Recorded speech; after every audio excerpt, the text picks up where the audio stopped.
Hello, everyone. Welcome to another episode of Women Making an Impact Live. It's so great to have you joining us today for another conversation where I'm collaborating with another powerful woman within the space of professionalism, within the space of helping women rise, helping women make an impact in their personal and professional life.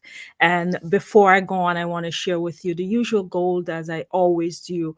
What Women Making an Impact Live is, it's a collaborative effort, as I said, where a woman from a different background, a different field will join me on stage, and we will share the tools and the resources and the strategies that you need so that you can build your confidence, amplify your voice, know your worth, and to dress like the leader that you're becoming. If you're watching us live today, say hi in the comments. Let me know that you're here. I'm so excited to have you. It's always a pleasure. And of course, it makes me feel good when I know that, when you're watching live, you're also commenting and letting me know that you're live. So let me know. Put that in the comments.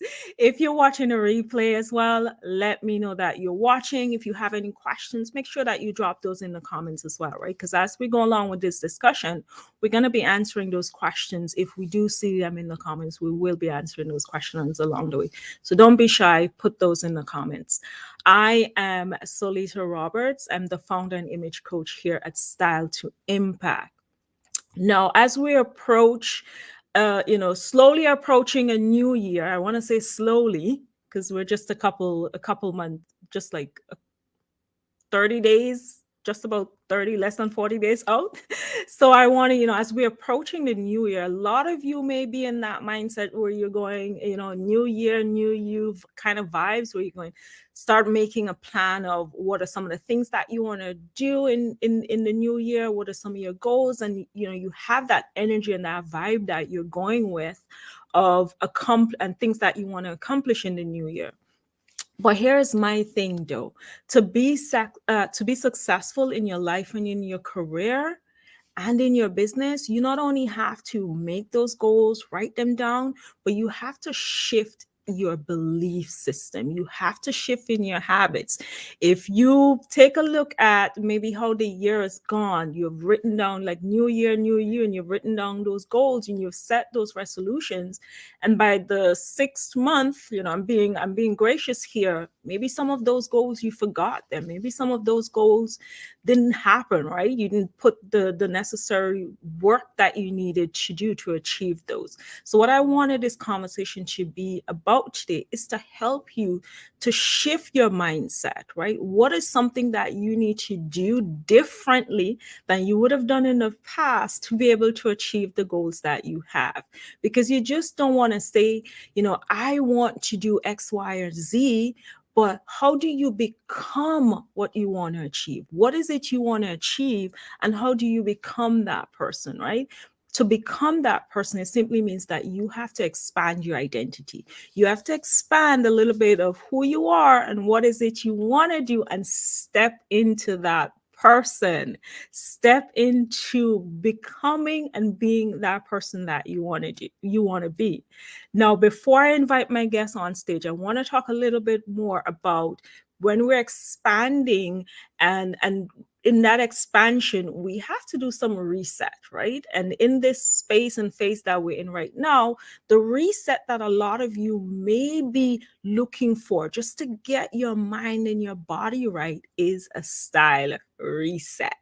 A style reset is all about looking at where you are right now, what's in your closet, what is fitting you, what are some things that have changed in your lifestyle, what are some pieces that no longer support you, and trying to identify for yourself right now, like, how do you want to show up? Becoming that person and stepping into that person that you want to be to achieve the things that you want to achieve. It's all about resetting it. So I have a special offer for you, which is the Style Reset Program. I will drop the link in the comments so you can check out what that package looks like and what are some of the things that you will get in the process. Because to expand your mind and to really step into the person that you're becoming, you also need to do some slight adjustment to what you're wearing right now, making sure that you're wearing things that really speaks to who you are and is in alignment with your lifestyle and the things that you want to accomplish, because we are definitely shifting to a can do mindset, right? What is it you can, everything you want, you can do it. And the way to do that is to just adjust your mindset a little bit. Make sure that you're changing habits. Making sure that you're stepping into yourself. So I want to invite you to, well, I want to invite my guests to join me today, because we're going to be talking about some mindset shifts that you need to start adopting now. We're not waiting until the new year. What are some things that you need to start doing right now to be able to advance your career? So I'm going to invite my guests on screen. Hey, Gilda, it's so nice to meet you. Such a pleasure to have you on with me today. Welcome. Thank you so much, Salida. I'm very happy to be here. Oh, it's an absolute pleasure. I know we were talking backstage, as in terms of how we got connected. And you were saying, "Oh, thanks for having me and us having this conversation."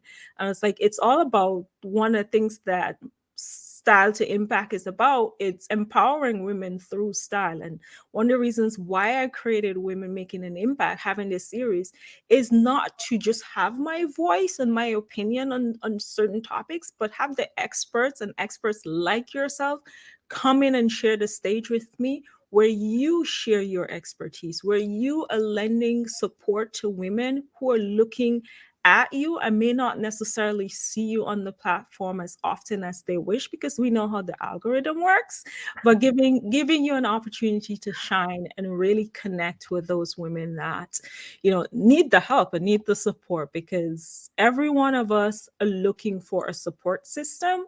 So it's always great to have women like yourself join me on this platform so we can have these very important conversations. So thanks again. Now, before we dive in, I want to ask you just to share a little bit about who you are and what you do. In my past life, I Oh, was, wow. yes, I had a past life, a professional violinist who traveled the world and did concerts and stages and had a wonderful time, and also had some difficulties in terms of the issues that I now work with people, with executive women, and the same issues that I confronted when I was a performing musician, surprisingly, were and are the same issues that I see in executive women today, the same fears, whether Okay. it's a question of performance anxiety or whether it's a question of communication with your colleagues and your teams, whether it's just the all male gender network that you have to sort of hit your head against. There are a myriad of similarities between the Yeah. professional life that I had and the professional life that I'm trying to help women with now. So that's what I do now with great joy and with great passion, because I know the pain and frustration of not being able to get beyond those fears. Oh wow. I like how you kind of bridge, as you said, your past life with what you're doing currently, because there sometimes we don't realize the similarities in our experiences that we would have gone through and how we can use those lessons to help other women, project and get the things that they want in life. So I want to touch on a little bit of what you said there. We're talking about stage fright and getting on stage and having the confidence, and that's something that I know from working with my clients, and having that level of executive presence and making sure when they show up in the virtual space, they're commanding the attention and the respect that they need.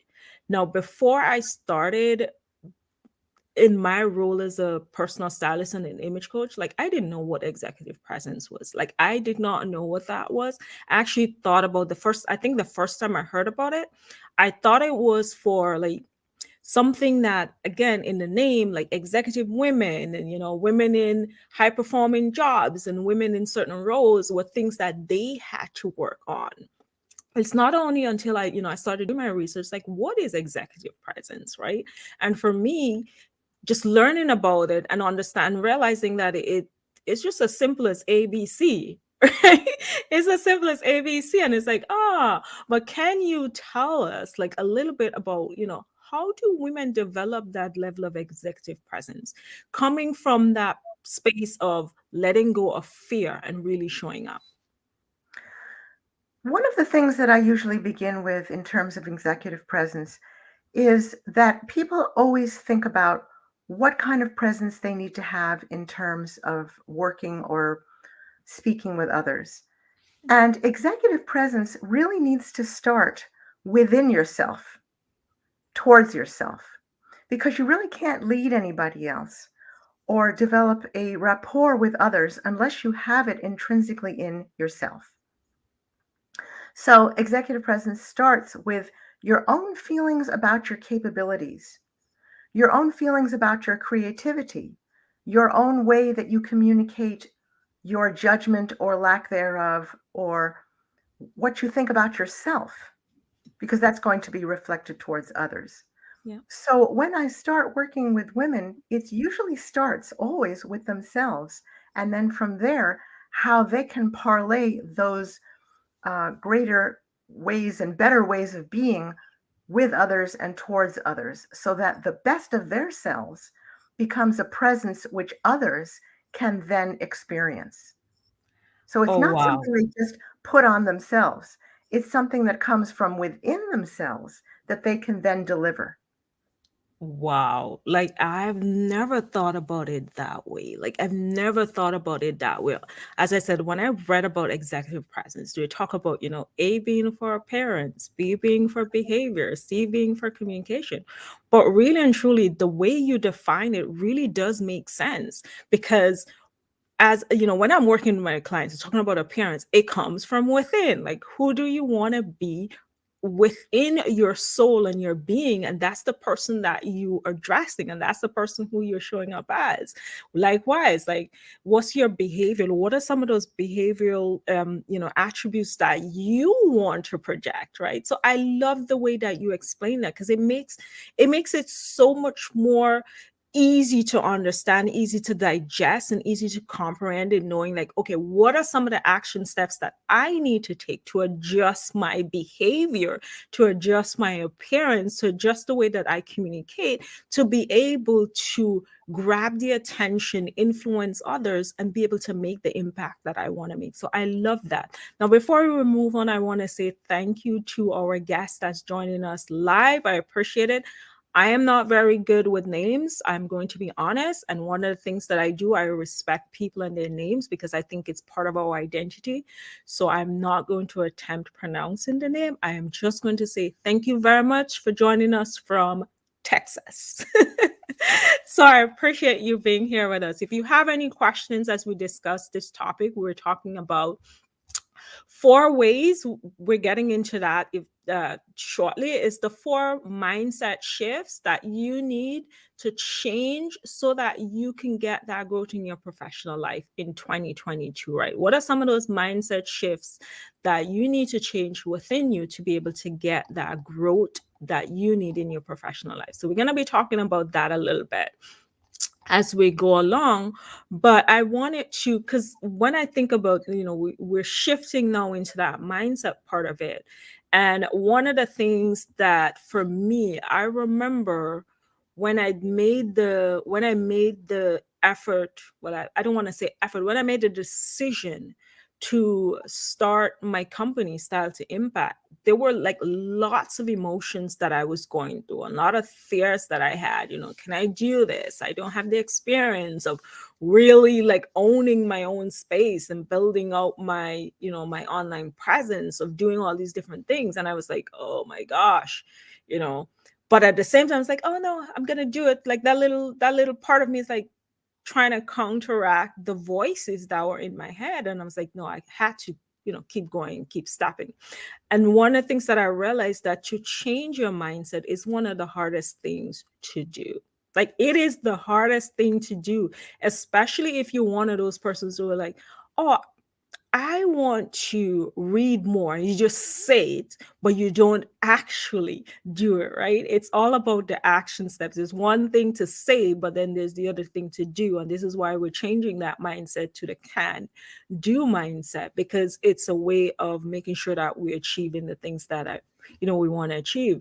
A book that really helped me, and I'm sure you probably read this already, and there's so many women who have read this, is The Atomic Habits by James Clear. And I think this was such a good book in terms of helping me shift my mindset, right? And taking the action steps to making that shift, not just saying it, but taking the action steps to making that shift. So I want to talk to you now, Gilda, about like what are some, we're going to touch on four of them. What is the first mindset shift that as professionals that we need to make adjustments to, and what are the action steps that we need to take to be able to accomplish the things that we want in our professional lives?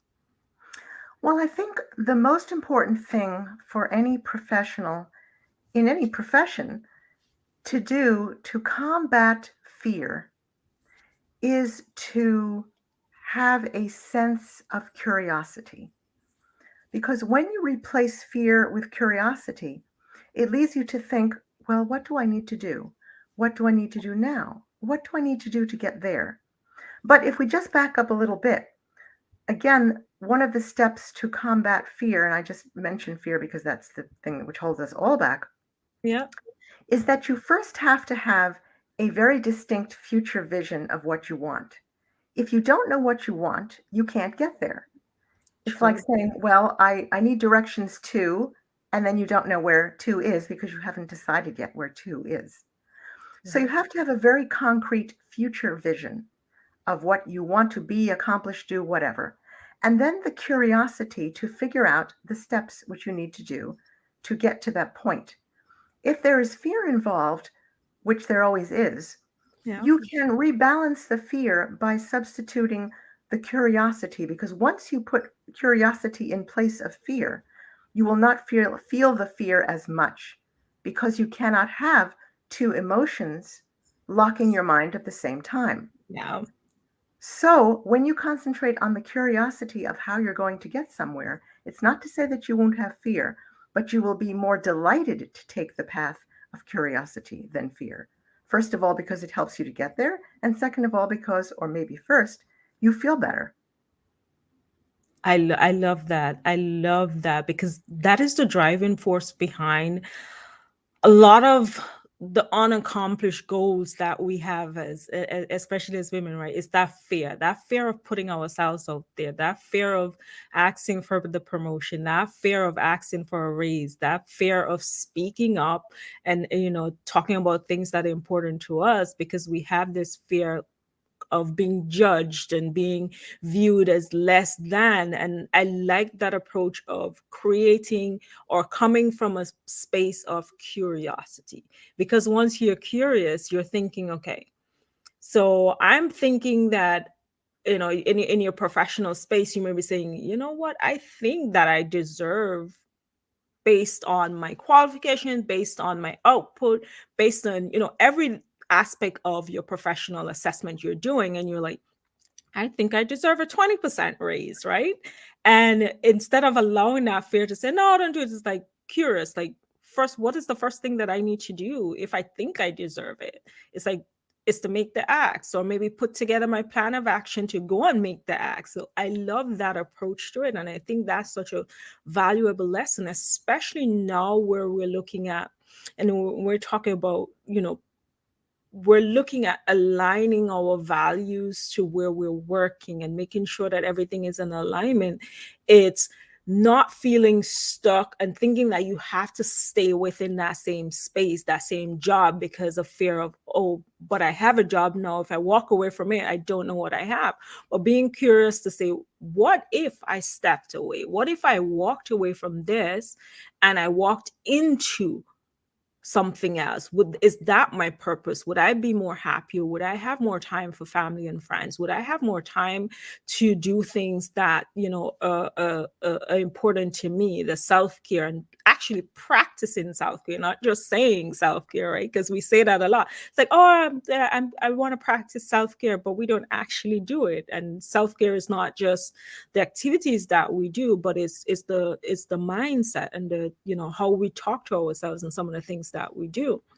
So I want to get into, I know we're talking about the four mindset shifts, and the first one that we've talked about is a mindset shift from one of fear to curiosity. What would you say is the second one that we should adopt? I think that we need to get away from thinking something is either a success or a failure. This black and white with nothing in between. It isn't true. First of all, there is no such thing really as success or failure because, as I mentioned in something else that I wrote, if you're on a diet and you don't eat that piece of cake, then that's a success. And for Yeah, someone who needs to gain weight, if they don't eat that piece of cake, that could be considered a failure. So, yeah, in which case is it? There isn't really any meaning to those words except for the meaning that you yourself intrinsically put upon them. yeah. So, we need to stop thinking about I'm either a success or I'm a failure in whatever it is that I'm thinking of doing, and start thinking more about the thought processes that you're going through in terms of those words, success and failure. Because there are as many roads in life as there are blades of grass. And all of them can be success or failure, depending on really where you want to go.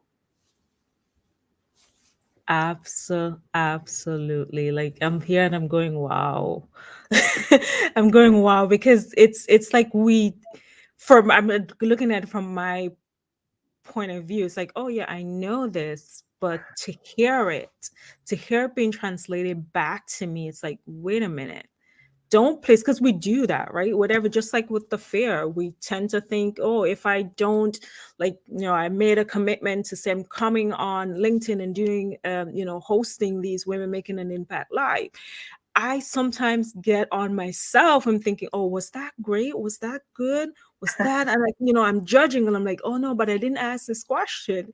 Like, even up until today, there's a podcast interview that I did, and a friend of mine tagged me on Instagram, fantastic episode. Then I saw someone else said, fantastic episode, and I was like, oh, I didn't think it was. I didn't think it was, because I, in the moment of recording the episode, I felt so vulnerable. Like there were a lot of parts of me that I shared, and I felt like, I wasn't like really concrete in my answers. And I was like, oh my gosh, that was so crappy, to the point that I wanted to actually message the host and say, can we not share that episode? But I was like, no, the person committed the time. First of all, they invited me, they committed that time to have the interview. If they thought that it was crappy, they probably would have said, no, let's not do this. I don't want to do that. So I had to get over that feeling of failure, of thinking that I failed, in saying, you know what, it's going to be what it is. There are parts of it maybe that were great, and to hear the feedback, it's been so rewarding. At the same time, like I'm still fearful of listening to the episode because I thought I was like so vulnerable in it. But I was like, no, I don't want to listen to it. But it's good to know that, it wasn't as bad as I think it is. So, which kind of like, I know I kind of like touched on something totally different there, but it's to me in alignment with that failure and success, right? And making sure that it's all a matter of perspective and what we're trying to achieve, which brings us to like, how do we deal knowing that we have these like opinions that we put on ourselves, and expectations and decision that we think that something is a success and something is a failure. Like, how do we deal with these professional fears that are holding us back? I think overall, a very good exercise is to take a real accounting of what you perceive to be your real strengths and what you perceive to be maybe some weaknesses. And weaknesses are not these terrible little animals that crawl over you. They're just places that maybe need a little bit more of attention. Yeah. People seem to think a weakness is just, oh, it's a terrible thing. I can't get rid of it. I'm horrible, blah, blah, blah. It's just an area which is just not as strong as something else. So the first thing is to take an accounting, a survey, a very gentle survey, I might add, without judgment, just a looking at yourself. And then the second part of that really is to not be afraid to ask for help. And by that, I don't necessarily mean with professional fears that you should go to your manager, although if it's appropriate, you may want to, or a colleague or someone that's too Yeah. intimately connected with your work. But it is important to find someone who is going to be a reflective mirror that is not a distorted one. Because many Yeah. of us have a tendency to look into mirrors which are not true reflections of ourselves, because those mirrors are created by ourselves. Whereas when you work with someone, you're looking into a true mirror of someone who is seeing you exactly as you are, with the problems that you may be encountering at the moment, and that can help you find a way out of the forest Yeah. a little bit better than you can yourself. Yeah. So I not know. being afraid to ask for help. That is the key. Don't be afraid to ask for help. I think that's so important because we tend to think if we ask for help, it's a sign of weakness. And to me, it's actually a sign of strength that you can say, you Exactly. know what, I'm having trouble, deciphering or breaking this down or coming to a decision. Like what would, having someone to bounce that off of that idea or giving you feedback is really important. So not being afraid to really ask for help is such an important facet to really achieving the things that we want to do. Now, one of the mindset shifts that I had to go through myself, and I'm sure persons listening to us live or watching the replay, maybe it's something that they've experienced or maybe it's something that you've experienced as well, is shifting a mindset from one of scarcity to one of abundance. Like that one for me was the biggest one, in that and growing up, it's always, the conversations that I heard was, at least you have this, right? There was this expectation that you should be grateful for that little piece of pie that you have, and trying to, you know, complain about it. It's like, oh, I wish I had a bigger. It's like, why are you complaining? There are other persons around the world that don't have this pie, and you should be grateful. And we kind of I had that going through different aspect of my life, from finance to relationships to the way I dress. It's like, oh, I don't have this, so I can't look this way, or I can't do that. And just getting rid of that scarcity mindset and adopting that, oh, I have everything that I need, but I can still ask for more, right? What is your experience with that mindset shift, and how do you, when you're working with your clients, how do you help them work through that process? It's a really great question, and it's a fear that is very prevalent and deep rooted in people. It's interesting how you said it when somebody was speaking to you and they said, at least you have this. Interesting choice of words that people use, because even in using the word least, there's a sense of scarcity. Yeah. At least, not at most, at least. Yeah. So many of us really kind of forget, and I do bring it back to basics here, in a sense, how much we do have. And I'm not talking about, obviously, money right now. When you wake up in the morning and you can see, and you can hear, and you can taste, and you can smell, and you can move, those are not things to be sneezed at when you look at what is happening in the world. I was once in a miserable, in my 20s, miserable, horrible job where I was treated like, and in a very humiliating manner. And I used to walk out the door of the office as they sent me on some errand. And I said to myself, I remember this, I said, at least I can put one foot in front of the other and decide where I'm going to walk next. That's how lousy it was. Yeah. And even that little sense of freedom at the time made a big difference in my psyche. Now, I'm not saying that's the answer to everything. It was the answer to a moment in time which was pretty lousy for me. Yeah. But as I said, to take an accounting of your strengths before, one really needs to take account of what you have in your life, whether that is your senses, your family, who's ever around you, whatever supports, whatever amount of money you have in the bank, whatever health you have at the moment. It is important to make a real accounting of what you do have. That does not mean that you cannot ask for the universe, because the universe doesn't say, well, she has this, this, this, and this, and this, Yeah. and therefore she's not entitled anymore. Done. Next. It's not like that. Like, Exactly. like attracts like.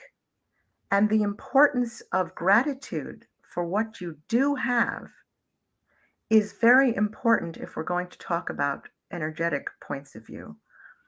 What you do have and the gratitude for it will attract more, because you can only attract that which you have already. If you don't have a sense of abundance in your mind, you will not be sending out the energy that's going to attract that same thing coming towards you. Now, I realize that may sound very woo woo and the rest of it, but in terms of my life and how it's worked, I can tell you that is how it functions. That if you have a scarcity mindset, you're going to attract more scarcity, because you're basically saying, I don't have enough, I don't have enough, I want more, I don't have enough, I don't have enough. In Yeah. saying I want more, you are saying you have less. By saying that you have enough, you open yourself to receiving more. I love that. I love that. I love that. We attract what we put out, right? It's the energy that we put out that we will attract. And if we keep saying that we don't have and have that lack mindset in every single area of our lives, then that's what we're going to attract. And we're like, okay, it's a new year. Why aren't things changing for me, right? And it does take some work. It's not easy, and I can say from my own personal experience, it's not easy to step out into that abundance mindset, but it's something that you have to own and realize where you're at and really say, okay, what is that one thing that I can do today? You're not going to change everything overnight. There's like, what is that one thing can I do today, right now, to get myself on the way of really fulfilling and really accomplishing all the things that I want. So I really appreciate you sharing that point, because it's such an important part of it, that to change your mindset, to really have that shift, you have to start thinking differently. You have to start thinking in terms of what you're trying to attract. So I appreciate that. Now we're going to get on the last point of what is the fourth mindset shift that we need to adopt as professionals to change our professional life and to change how we approach life in general as well in the new year coming up shortly. I think it's important not to be dependent in your own mind upon a specific, definite outcome. You may want a certain change in a certain area, Yeah. but there are many ways that that change can personify itself. I'm not sure I'm using that correctly, but I think it's understandable. Um, there are many roads to Rome. Yeah. Just because you say it's got to be this way doesn't mean that it needs to be that way. To be successful doesn't mean that there's one outcome. To be successful means that you have found the route to where you wish to go, but there are many ways to get there. And some way which you say, no, no, no, I don't want to do it this way, may be exactly the route which brings you where you want to go. So it's extremely important to keep an open mind, talking about mindset, as to how your wish or your development for change is going to take place. leave it open. Leave only the vision. This is how we started. Leave your future vision intact, but leave the way to get there very fluid. Now, that doesn't mean that you sit there doing nothing. It means that you take all the actions that you can possibly think of to get to where you want to go, but you leave possibility open to show you which action you should do next. And there will be signposts along the way.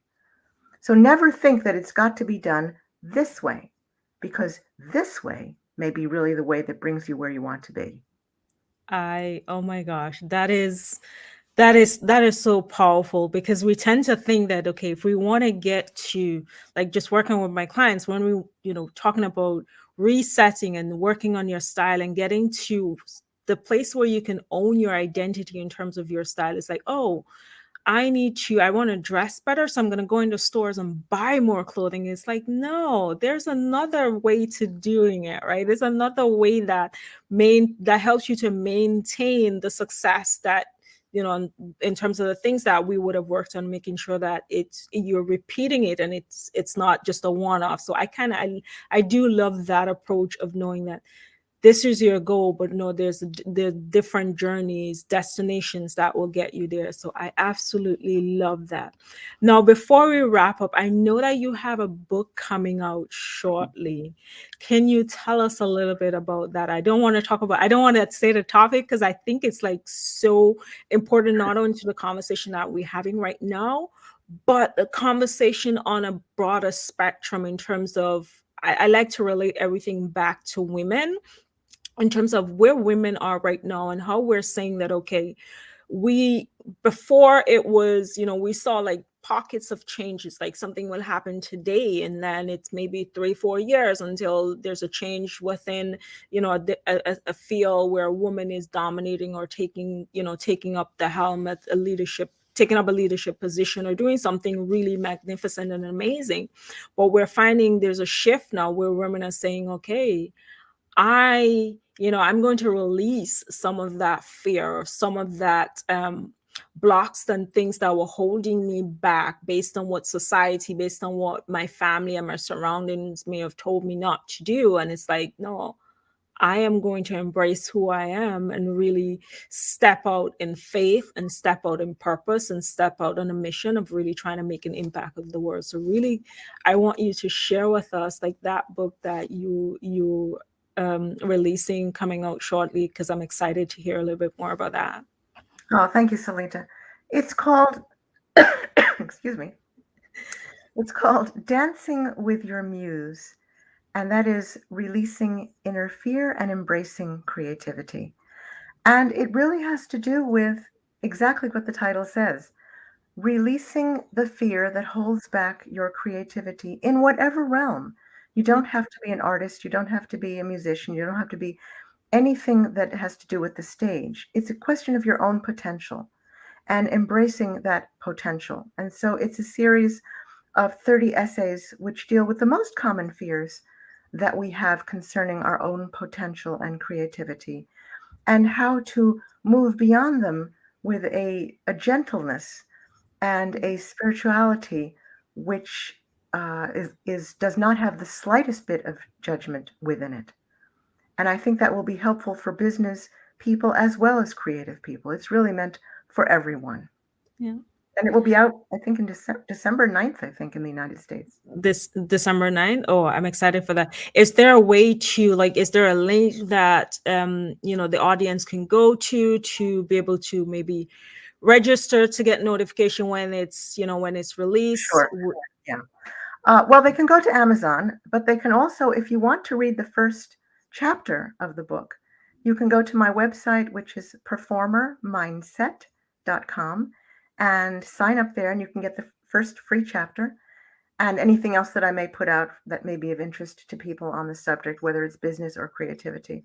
So my website, performermindset.com, or Amazon, Oh, or awesome. anywhere else. Fantastic. I'll be sure to drop those in the comments as well, so that you can click on it and go read the first chapter, because it sounds like an amazing book of us like it's dancing with your muse. It's like dancing with yourself, like the Exactly. person that you are and the person that you want to become, and really letting go of everything else and everyone else's opinion, which is like so much in line with the work that I do with my clients. Is like we have this level of synergy that it was one of the reasons why I really wanted to have this conversation with you, because I like having similarities with women, but having a different perspective as well as to how they approach life and work with their clients. So it's such an amazing opportunity to have you here. Now, I wanted to also give you the opportunity to, I know we talked about how to get to the book, but how are some of the ways that, listeners can get in contact with you? And what is that one piece of advice you want to leave with them today? I think if anybody wants to get in contact with me, they can get in contact either on LinkedIn or at my website, performermindset.com. And I think what I'd like to leave with people is that no matter what fear you may have, they are possible to work through. You are not trapped by your previous mindset, Yeah. that you can always build a new you because we are always in the process of building new selves. And your main function in life is growth. So just keep going. Oh, I love that. I love that. And I'm going to wrap up on that note where you can always build a new you. We are always growing as individuals. We're always growing as professionals, as experts, as entrepreneurs. And as you grow, there's certain aspect of your life that will change. There's certain aspect of you that will change. So it's about embracing those changes and really looking to see how you can make an impact with the knowledge and the resources and the things that you would have learned along the way. So thank you very much for joining. If you're watching live, I appreciate you being here. If you're watching the replay, thank you again for joining us and coming back and watching as well. And do remember to, as I said earlier in this conversation, it's about resetting, right? And really rebuilding and becoming the best version of yourself. It's that we have gone through so many changes. And one of the changes that you may have gone through is with your style, knowing what fits you, knowing what colors, and you're changing as an individual. Your lifestyle has changed. And so your wardrobe would have changed as well. So I invite you to do a style reset, have a style reset so that you can start wearing things that really represent who you are today and who you want to be in the future. So thanks again for joining. Until next time, have a great week. Take care. Bye.